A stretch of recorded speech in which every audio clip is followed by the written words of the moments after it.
Welcome to Model Kit Stuff, where you'll find all of this.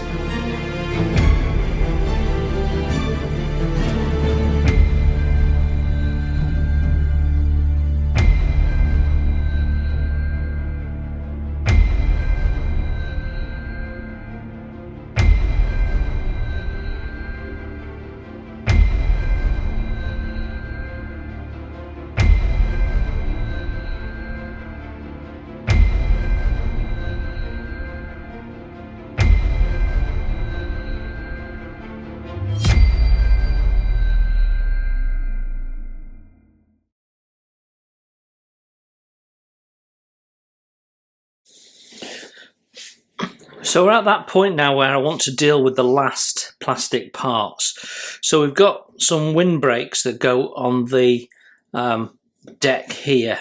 So they need painting up and installing. So I've got those to do. Then we've got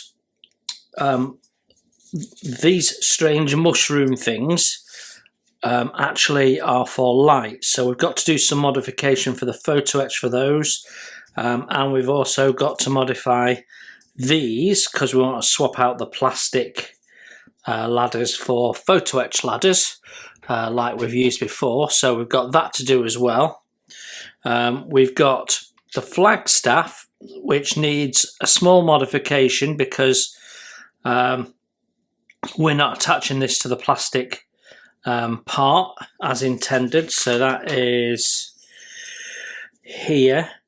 You see it connects to the plastic part, so we don't want to do that. So we've got to clean that up and stick that on the Photo-etch. And that is it. That is it for the kit parts then. So all that remains then is some last bits of Photo-etch around the pools. So I want to crack on with getting the plastic parts done because some of the Photo-etch goes onto some of these. So let's crack on with that. Okay, so we have 4 of these little light stands. These go on the sternmost deck, like the games deck, or I can't remember what it was called, but I think it's something like the games deck. And then these 2 go on the deck, 2 decks up from that around the pool. Now, these aren't dissimilar to what you actually get on the ship in terms of form, whereas these things with the double legs are a million miles away because that should be a ring of lights. So we'll deal with those in a minute. But these are relatively easy to deal with because we just need to thin the tops down a little bit. So what we're going to do is we're going to just get a sanding stick, and there's quite a bit of seam on here anyway, so it needs a sand anyhow. And make sure that we've got misaligned moulds on this part. Well, we've had misaligned moulds on a lot of it, to be honest. So I want this, the depth of this, to be a little thinner. So just going to take that down.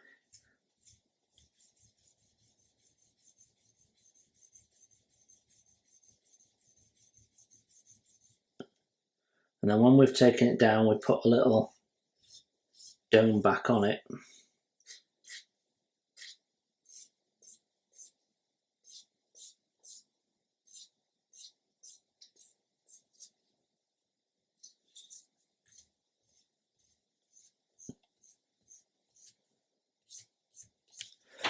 And then finally we can go around and just clean up the edges and remove any seam. So we'll have seam underneath the light structure.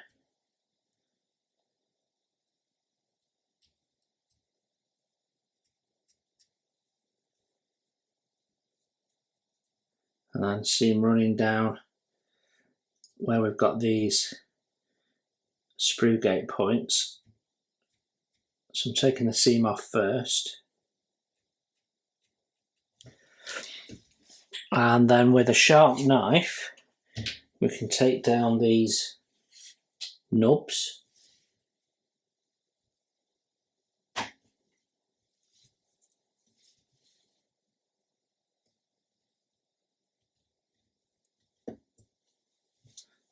And then we can carefully just sand them down.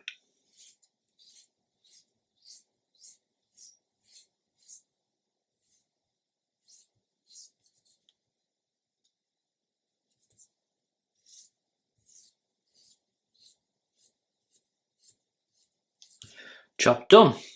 So we have 4 of those to make, and they get fitted onto the stern deck. So I'm going to tidy them up and then we'll have a look at those.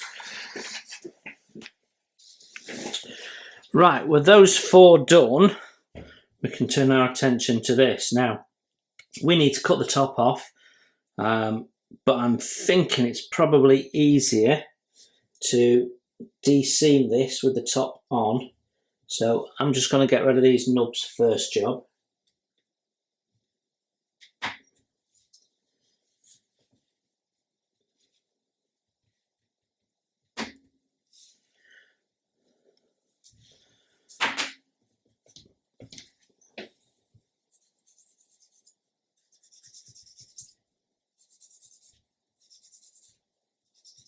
Okay, that was easy enough.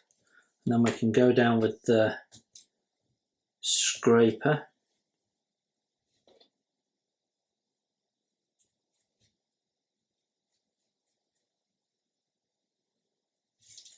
And then same again on this side.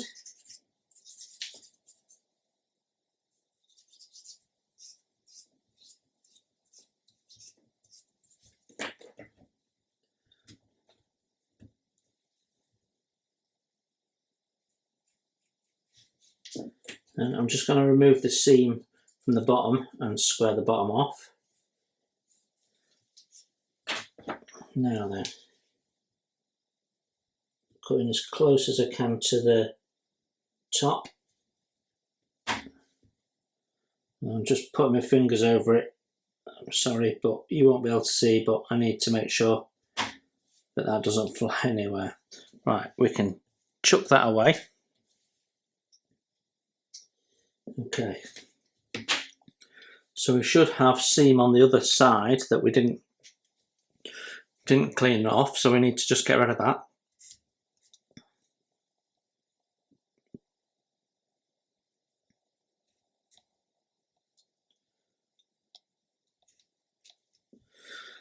And then what we are going to need to do is to glue them in.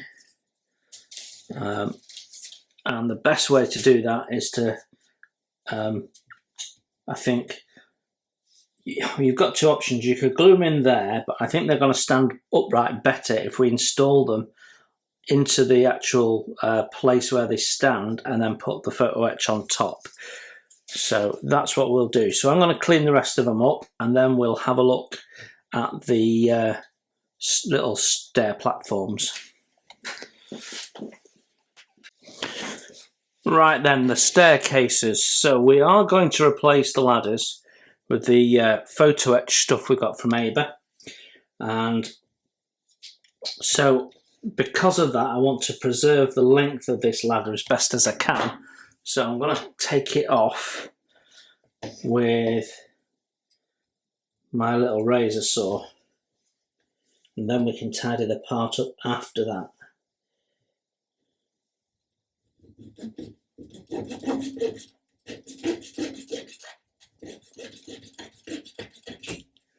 There we go. So that should give me the right length for the photo etch parts. Now what that's done is that's left us a little bit of a lip here. You can see that's deeper than that, so we need to trim that back. And then on the top here we've got this little lip here, which is for the plastic railings, and we're not using those either. So we can now get rid of this gate and start cleaning up. So I'm going to start by getting rid of this nub on the back.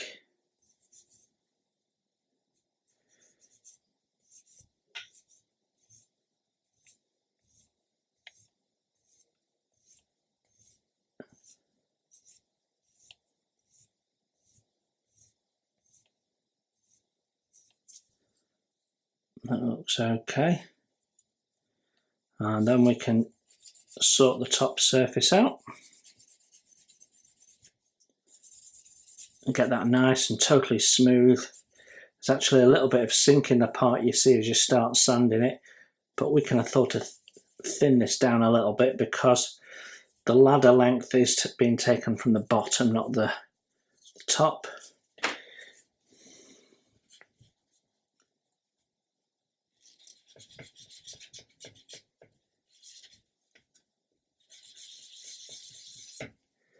There we go, that's nice and flat now. And then I want to just tidy up this edge. It is pretty tidy anyway from where we sawed it, but let's just check. Make sure we've got no burrs. And then we need to get this flat on this side.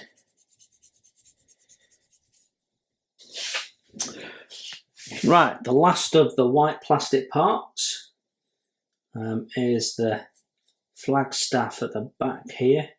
I'm just taking the seam off first.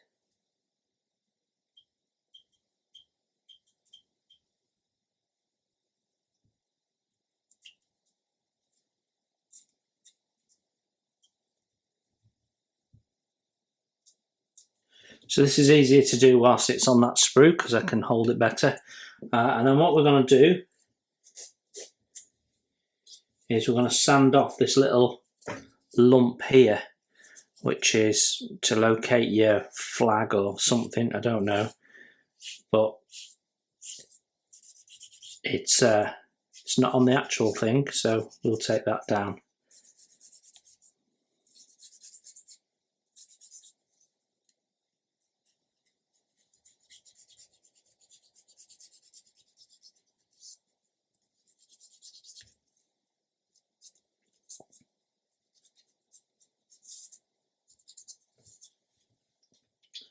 There we go, and now we can just, it's quite a long sprue gate, so we just carefully cut with our knife,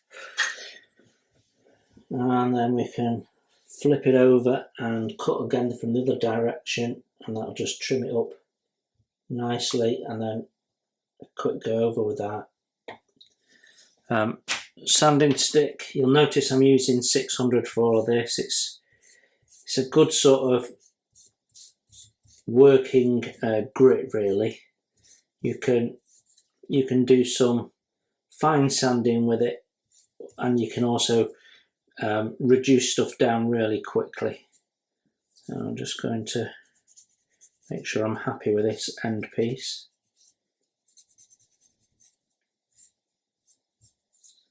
Okay, that I think I am now happy with. So we'll put that to one side, ready to be glued on, and that leaves us then with our 4 clear plastic parts. And all we need to do with these, really, in terms of cleanup, is just get in there and trim the sprue gates off, and then sand the top. So that's nice and flat, we've got no seam on, and then do both sides. There we go. So I'll get those done, and then we'll have a look at our next steps. Right, time to fit all these parts, and I have test fitted them. There's a couple that we need to sort out because they don't quite fit. Just cleaning up my glue needle. Okay, so these two which go there and there, the holes are not quite big enough. That could be that the deck's not 100% aligned, possibly. So I'm just going to widen the holes a little bit, and then we'll test fit again.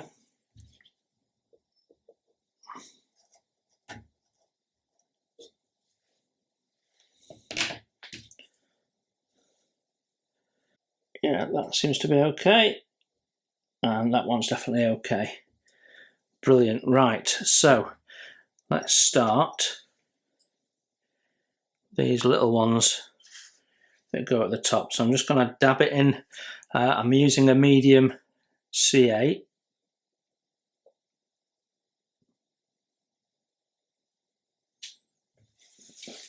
And making sure that's as straight as it can be. That looks good. So let's put the other one in next to it.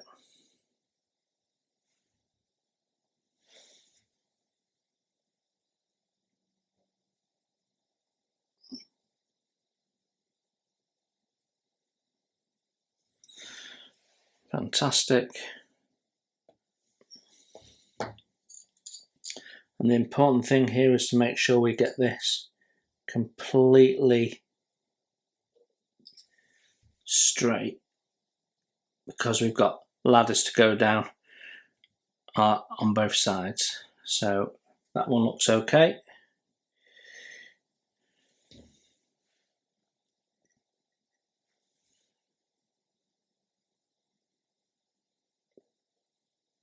I'm just putting the glue in the hole, which means that we won't have any glue oozing out.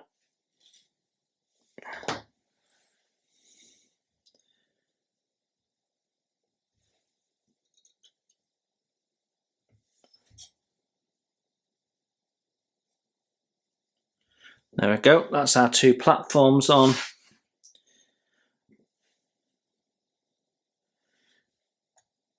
And then we've got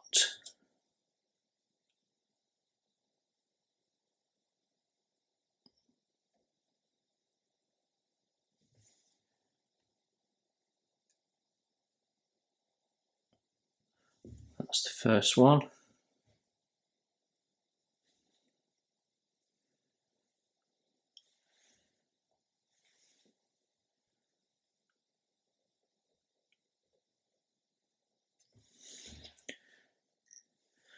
Yeah, some of these holes are a bit looser than others. Okay, and last one in. Brilliant. Okay, and then we've got this, which goes on this centre part here. So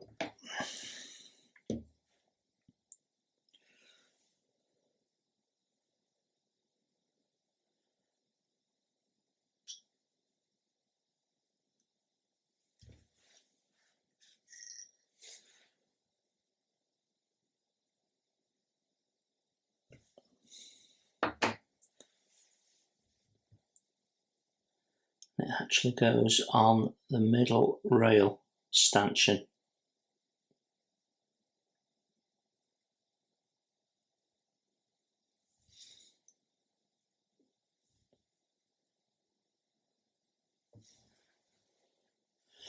Okay, fabulous, that's on. Doesn't that look cool? Right, okay, let's move this out of the way for a sec. I'll clean up my needle. So we've got some Photo-etch to put on next, which is these light rings. Okay, so we have to put this onto here like so, which shouldn't be too tricky. So we'll get a little bit of glue and put some on the top of each one. Now these lamps are going to have to be angled down, but we can do that after we've glued it on.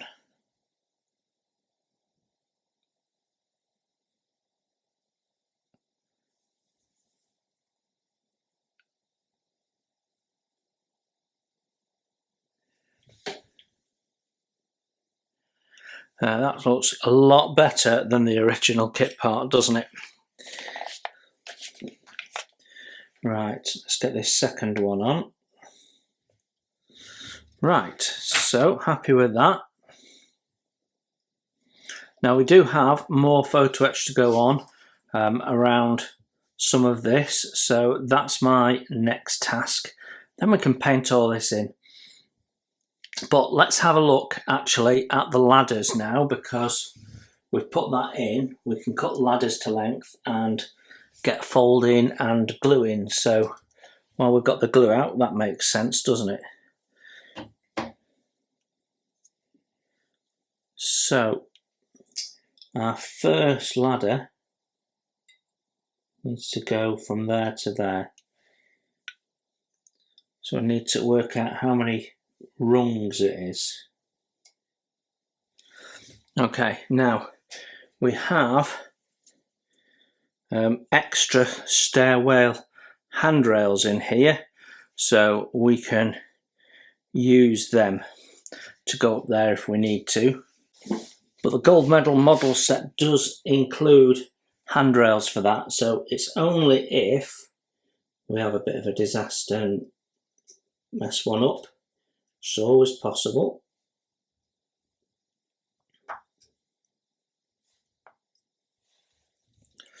So that's our first one off. Let's just test fit it.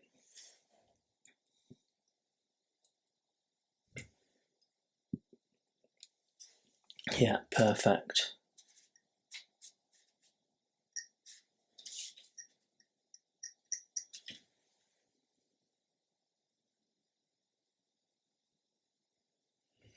So I've just put some glue along that side edge.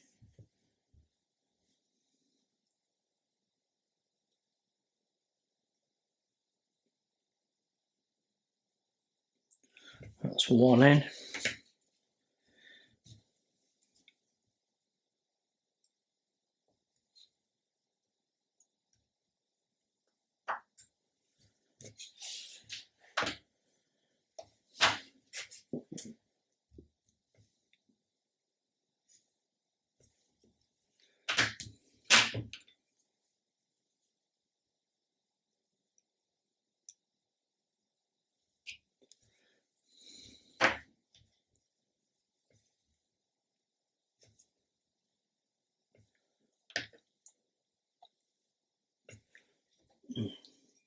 Twice now I've tried to remove that nub and not got it off.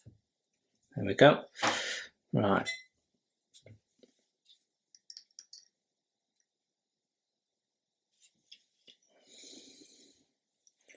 And this one's going to go on the other side.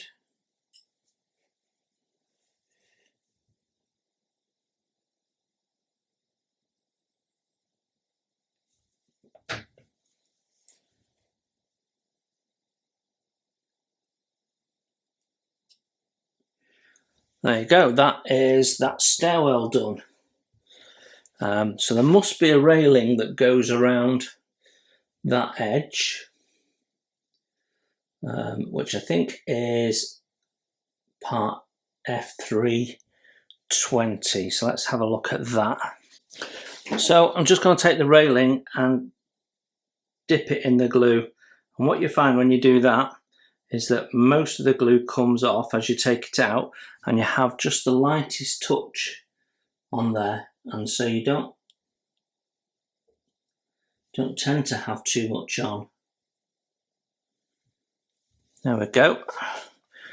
So now we've got to do a ladder down, and we've got a hole in the deck there you'll spot, and that is where the previous plastic ladder terminated.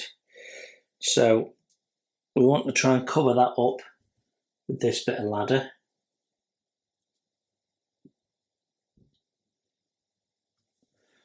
Okay, that's one done. I will do the other one off camera and come back to you when that's done, and we'll have a look at what's next. Well, our next job is gluing in these windscreens. So there's a short one and a long one, and as I've got super glue out, we'll use medium CA. I should be able to put these in by hand.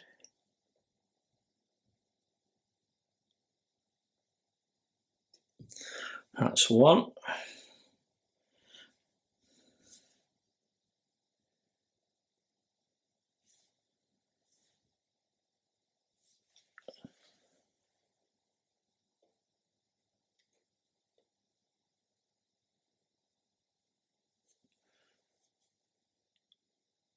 That's 2, just making sure it's straight, yeah. Then we can put the long one in.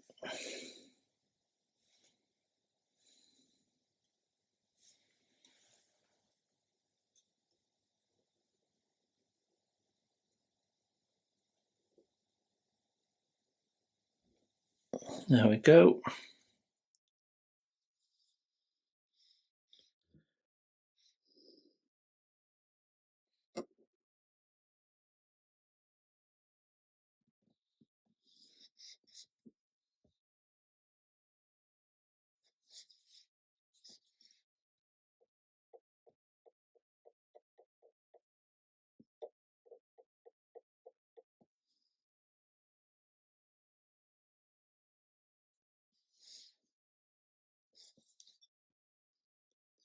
Getting this straight is actually quite tricky.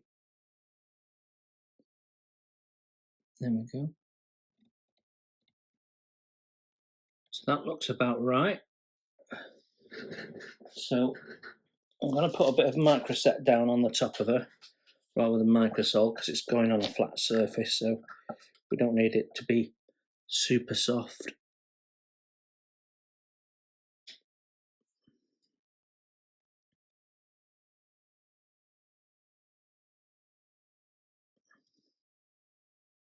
There we go. That looks great.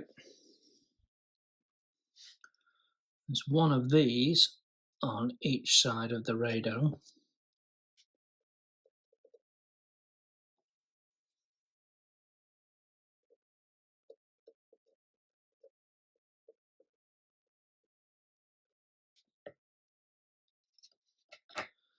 And then just a little bit of microset just to help it settle.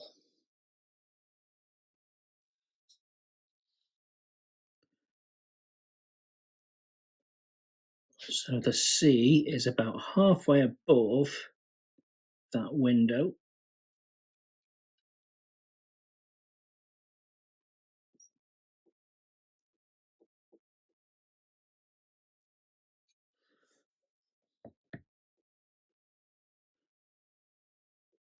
There we go, that looks about right to me. So I'll just always handy to look at it from different angles just to make sure that you're happy with it.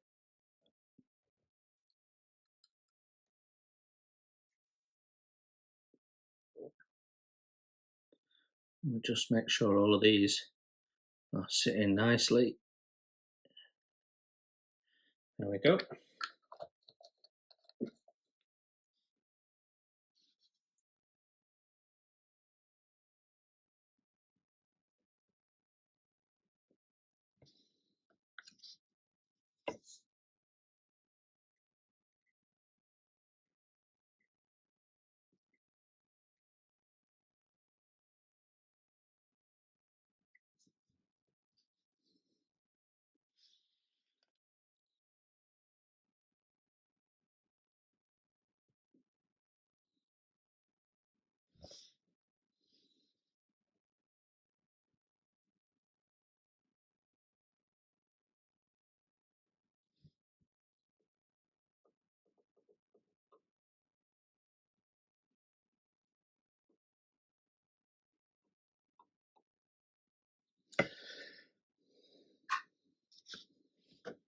Certainly makes it a lot harder having a camera between me and my decal.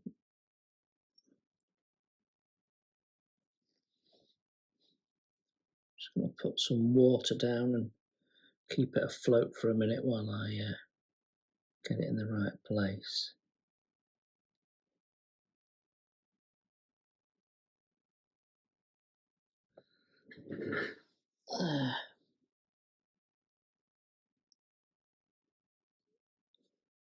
That looks good. So I'm going to just blot that now because we put quite a bit of water down on there and I don't want any runs.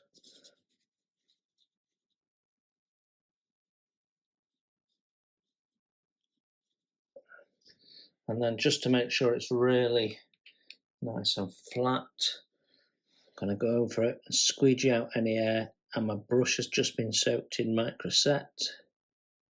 There we go. We'll let that dry. Lovely. Well, we have no more plastic parts to put on the model, and I am working through now the rest of the photo etch, and there's a combination of tasks we've got to do. So it's identifying the photo etch that I want to use out of both the Pontos set that comes with the Platinum Edition or the gold medal models. I've got to say I've used a lot more of the gold medal models than the Pontos stuff. For a whole host of reasons. It's nicer to work with, seems to be a little bit more accurate, or gives you better options, and it certainly gives you things that you don't get in the Platinum Edition, like all the deck chairs and bits and pieces.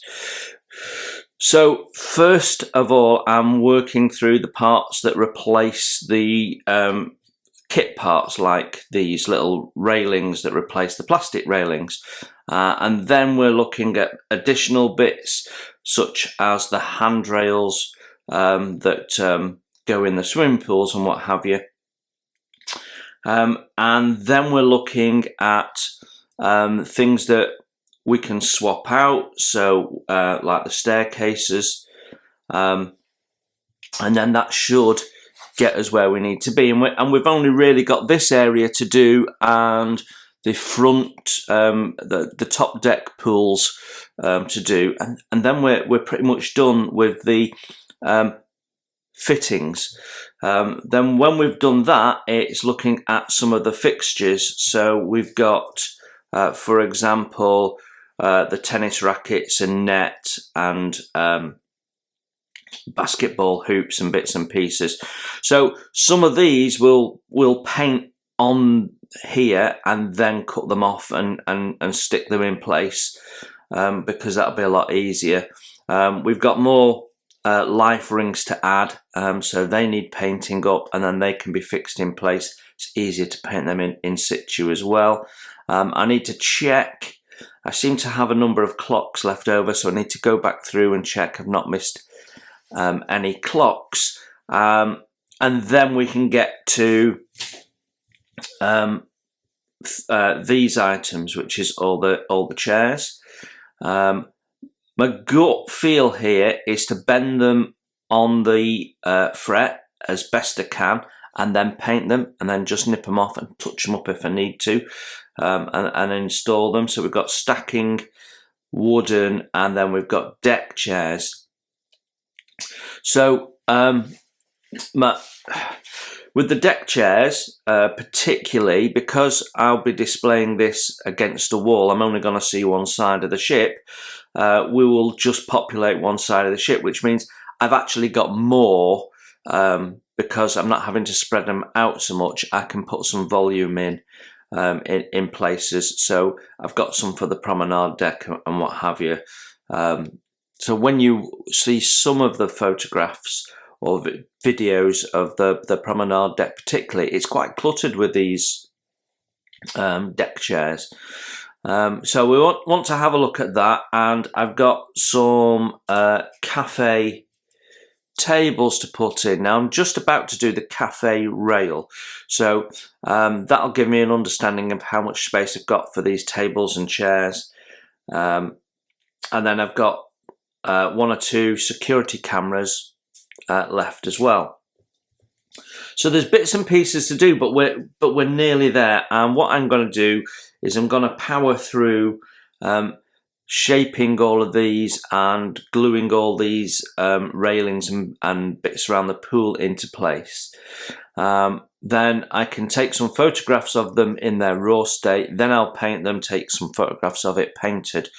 And then following on from that, I'll paint in all the bits that need to be painted on the sprues, and then we can remove those and add them on, and then we're on final reveal.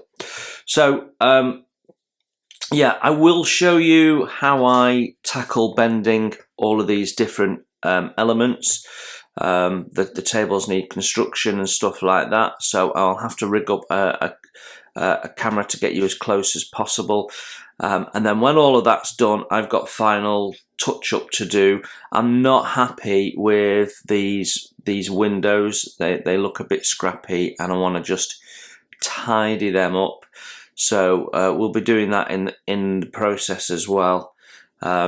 So yeah, there's a number of things that I've still got outstanding to do, but you've seen all of it before, and you know, I can't just keep repeating myself on videos, because there's nothing new for you to watch. Then you're not going to be interested. So I would rather sort of do this off camera and show you what it looks like stage by stage, with some photos or a little bit of video commentary around what I've done and explain it, than just show you me doing it. So that's what I'm gonna do. We'll pull it all together, and at interviews I'll show you the progress like I'm doing right now. Okay, I'll be back to you soon when we've done some more. So I'm having a look at these deck chairs and benches, and the best thing to do with them is to actually fold them on the fret before we paint them. So I'm just going to show you how we're going to do that. So it's actually really easy to fold them on the fret. In fact, it's probably easier than folding them any other way, to be honest. If you take them off the fret, then they get a bit fiddly, because you've got to hold them as well as bend them. Whereas if you leave them on the fret, then it's nice and easy, because you've got both hands free. So what we're going to do with these tanning lounges, we've got 4 corners to fold up where the legs are. So I'm using this, which has a little point, but you can use the point of the knife just the same. So you just need to get under it and flick it up. It's very, very simple.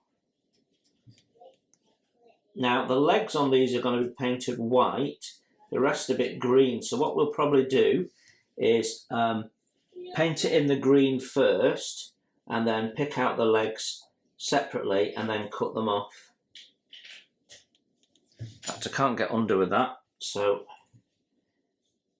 I'll use a knife blade. There we go. Or you can use one of these, which I forget the name of. What? A razor blade. How can I forget the name of a razor blade? So there you go. I'll just do it again, because I think I probably got my head in the way there. So what we're going to do is just get underneath, flick it up, using our knife cut, very edge of our knife. There you go, nice and easy. So that's the easiest one to do. Now these wooden tanning lounges, these are 2 parts. So you have a green mattress that's optional to put on, so you can leave them just wood, or you can put them on, or do a bit of both. I'll probably do a bit of both, I think. The connection point is actually on this rib here, either side of the top of the bench. So I can't fold them in situ until I've painted them. So what we'll do is we'll paint them, and then we'll cut 1 set of tabs off at each end, and then fold that up, and then fold that over. So we've still folded it on the fret and then cut it off. So that'll be the plan with those. We've got lots of those. Now the deck chair, we're going to be able to do some folding before we paint, and then finish it afterwards. So with the deck chair, we're going to get our razor blade, because it's a bit longer, and we're just going to get underneath the little legs very carefully and get as close to the edge of the deck chair as we can, and just using a cocktail stick hold the deck chair down so that we can then fold up the legs. Now that's important, because on the top of the deck chair you've got just 1 connection point, which means your deck chair is going to spin on the fret if you don't have something holding it down. So I'm just using the point of a cocktail stick getting it at the point where we're folding, which is these legs, getting underneath the legs, the razor blade, and up it goes. It's a bit tricky, but it's easier than folding it any other way, to be honest. My experience of doing these things in 1/350 scale. These are 1/400, of course, so they're just that little bit bigger. There we go. So that's one. Just do another one just to show it wasn't a fluke and it can be done.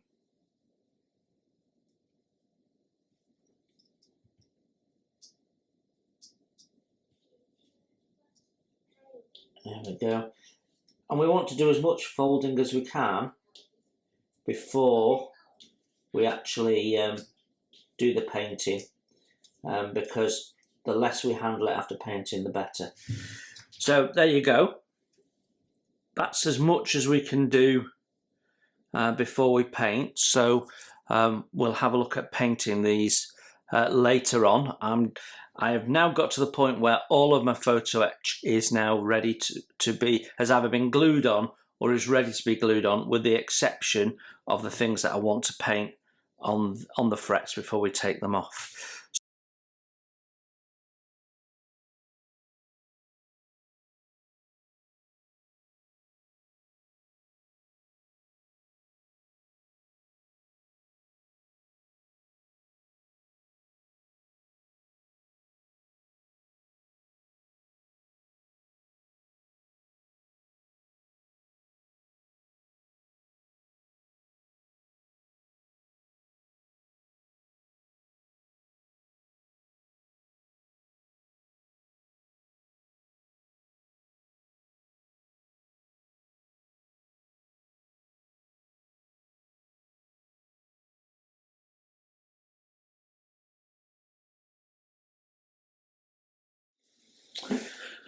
Right, we are on the closing stages of this build now. So what we've got is railings.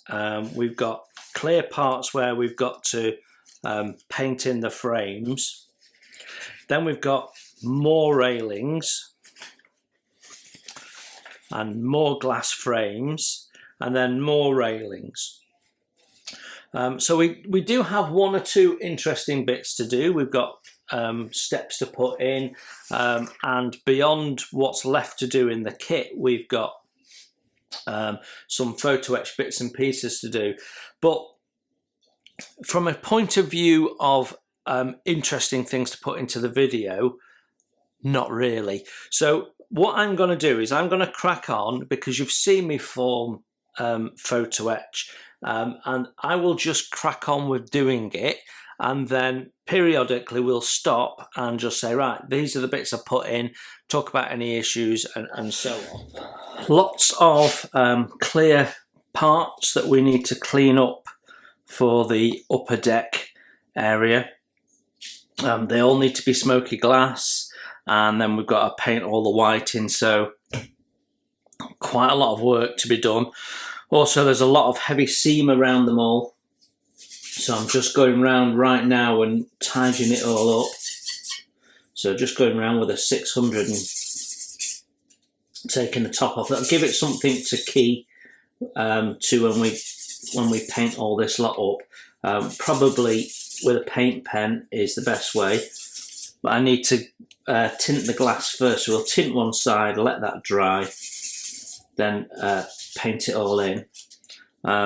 But yeah, there's a lot of heavy seam on this. There's a lot of clean up required all the way around once you get the nubs off. So you've got, for each side, you've got one of those, and then we've got that goes around the front, which actually connects with that part there, and then back down the other side, and that pretty much covers off all of the full length of the top deck doing that. So you've got this curve here as well, so that sort of goes in around the halfway point, where there's a staircase protecting the staircase, and then drops down and then I think we are on standard railings for the back end there, but quite a bit of cleanup required of these parts. So I'm gonna try and airbrush the stain in, but previously when I tried to airbrush the stain, I had problems with it clogging the airbrush. It's a funny material, it goes quite stringy. So we'll have a play and see, put it on a large needle and try and zap it out and get an even coverage. Otherwise we're back to the brush method that we've used predominantly throughout the build. Anyway, I will carry on and come back to you when I'm doing something significant.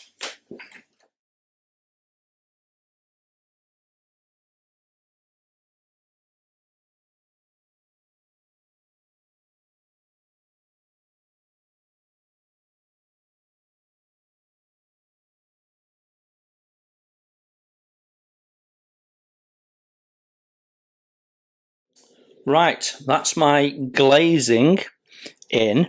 My recommendation if you're building this kit is to put the side pieces in first.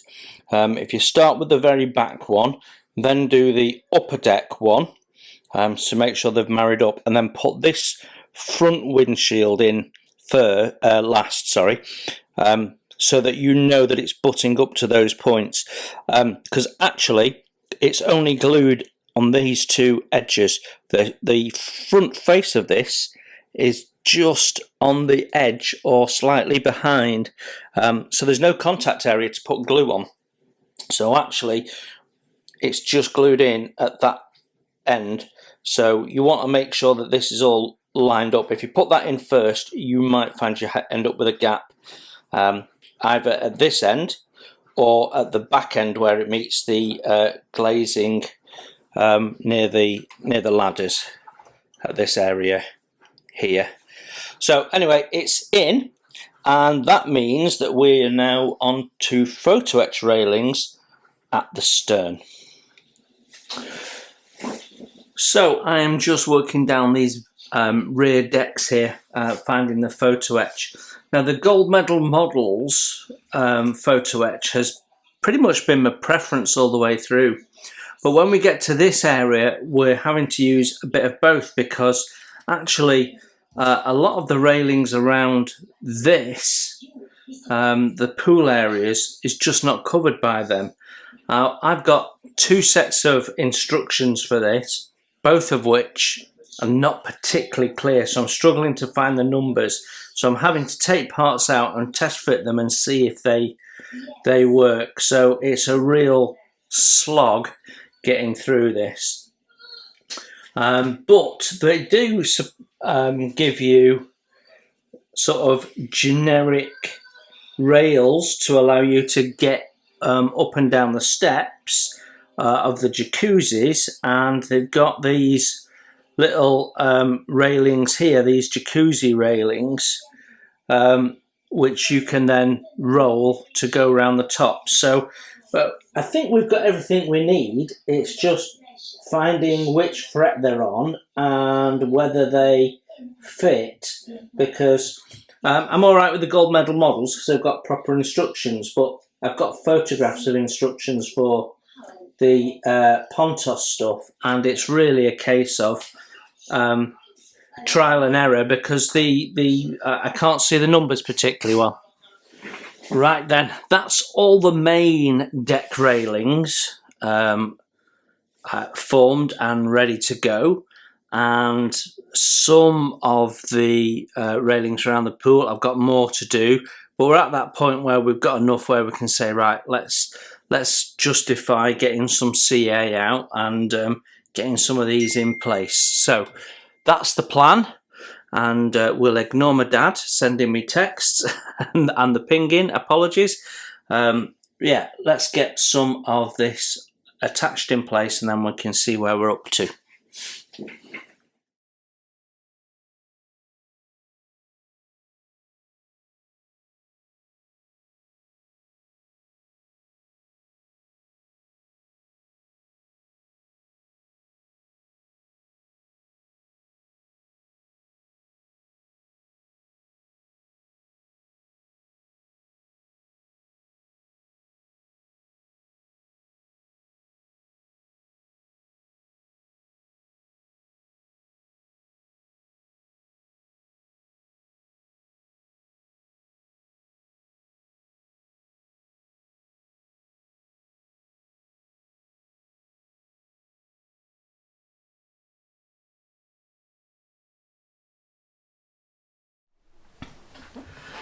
Hello, well, we have come to the end of this build, episode 30. Fittingly, it's the 4th of July and it's 22 years to the day when her keel was first laid. And I had a really interesting experience building this model. I've built lots of ship models over my time, and I've built ocean liners in the past too. Not too many of them, though, to be honest. But what was different about this was, firstly, it's an actual in-use ship.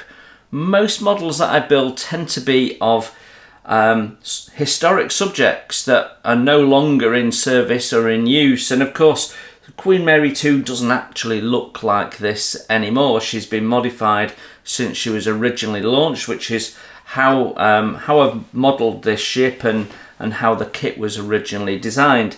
So obviously the experience was massively enhanced by the help and support of the designer of the actual ship, and we'll hear from Stephen in a minute.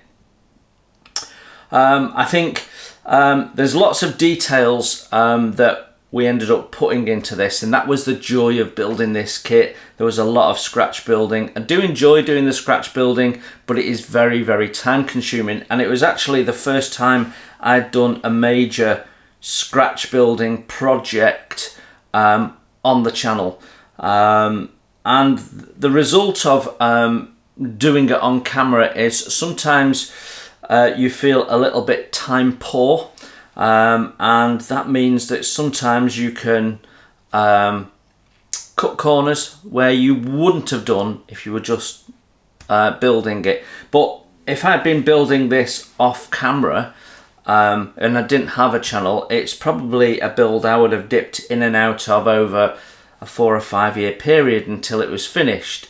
But when you've got a channel, you're trying to start, build, finish. And we've had a couple of pauses in the build for various reasons. So these things take time.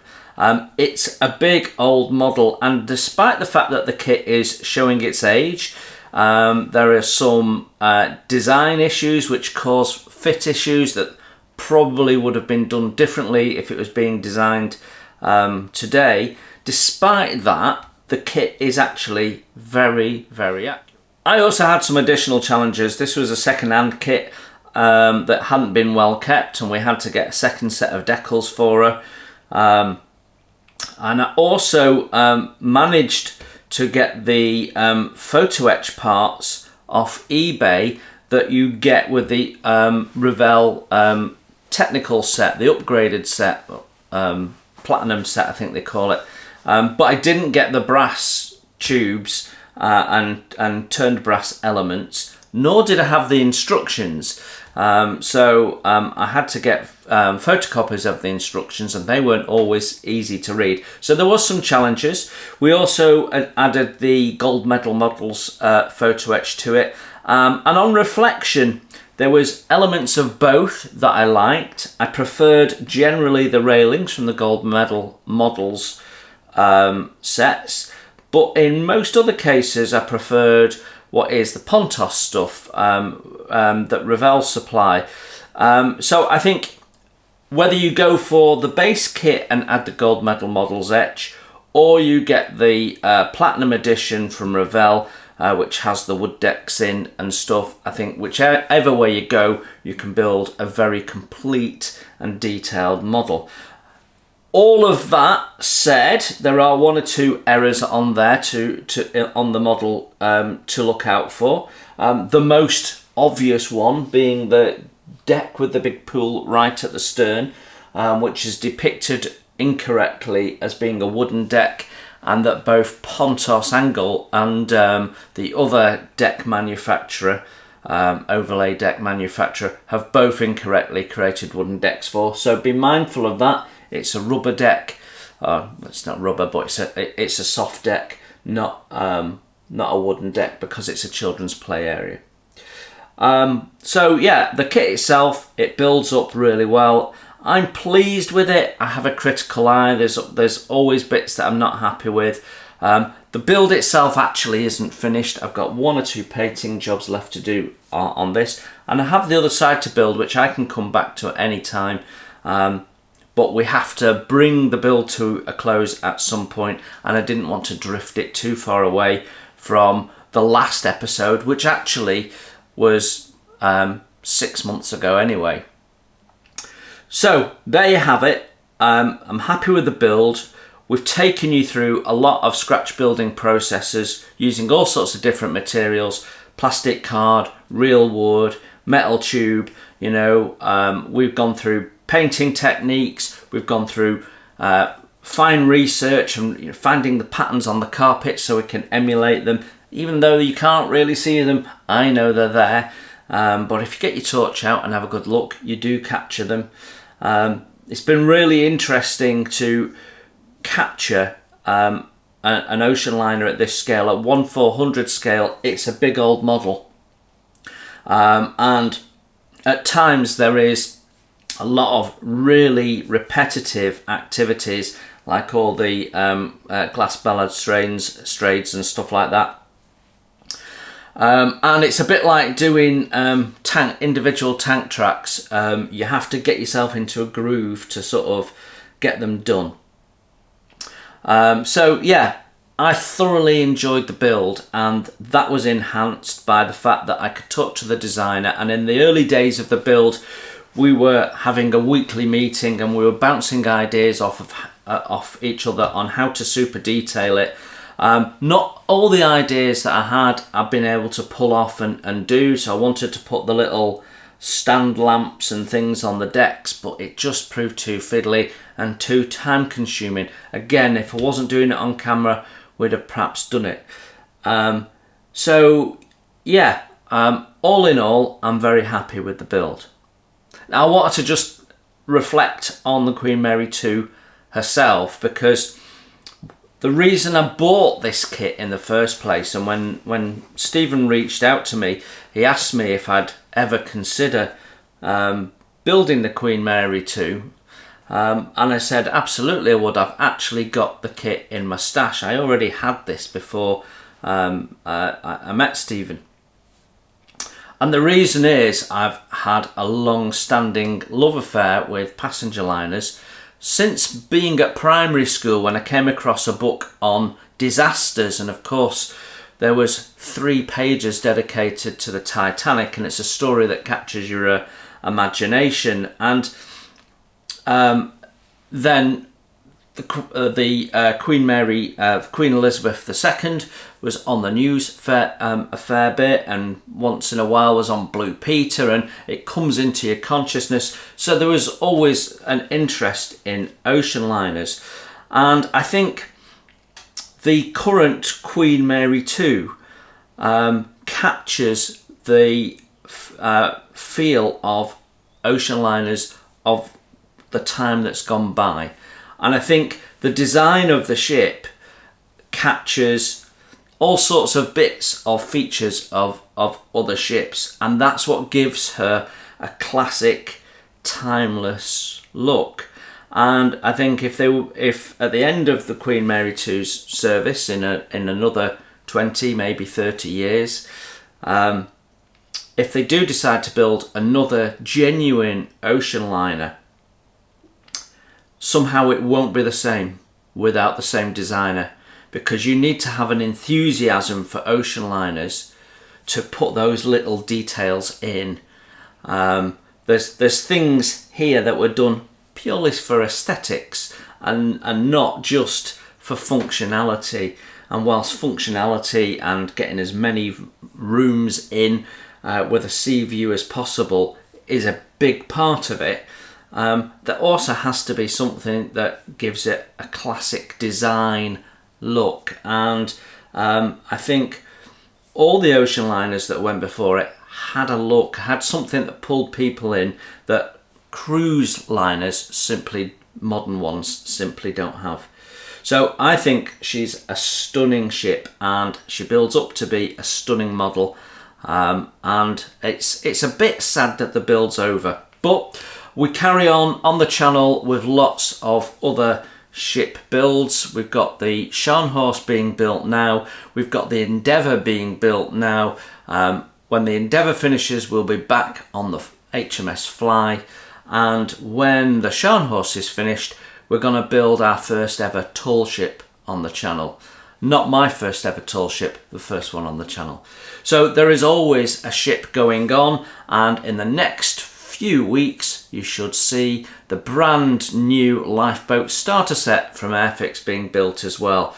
So there's always something that floats going on the channel. So if you like your ships, then hopefully there's plenty more for you to view. So please consider subscribing. Now, I wanted to leave this build in the way that we started the build. We started 30 episodes ago with an introduction from Stephen, and Stephen has been with us in every one of these videos since.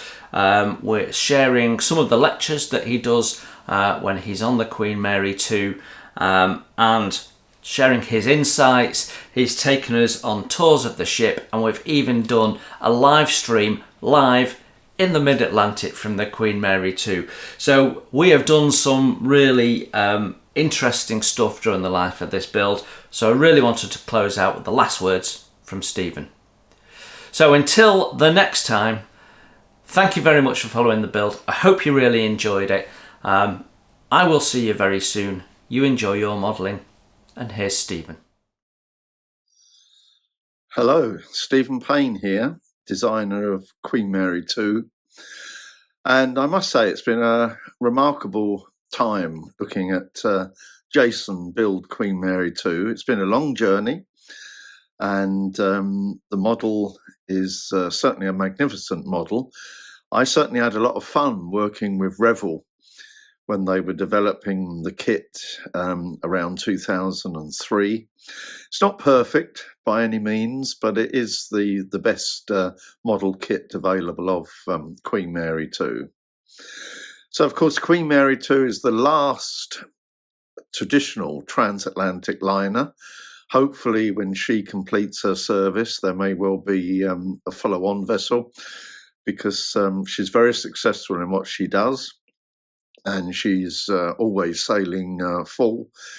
So tremendous to see the ship in service even now.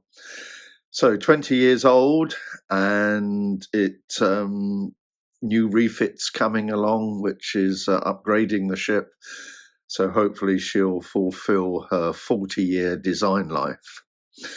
So thank you, Jason, for making such a good job of building the Queen Mary 2 model, and everybody else that's been following along. Certainly, I've enjoyed it, and a real highlight, of course, was being able to report back a few months ago when I was actually on board the ship, and we had a live stream with you and Jason, so that was great fun. Anyhow, good luck to everybody, and thank you all for tuning in. Bye. Thanks for watching. Please hit the like button and subscribe if you haven't done so. It's free, and that way you won't miss my first impressions, my tool reviews, my product reviews, and any of my builds, including wooden model kits as well as plastic. It's all free, and if you'd like to support the channel, you can hit my PayPal link in the text below. Every pound goes straight into the channel to keep the cameras rolling and to do more fun stuff for you to watch.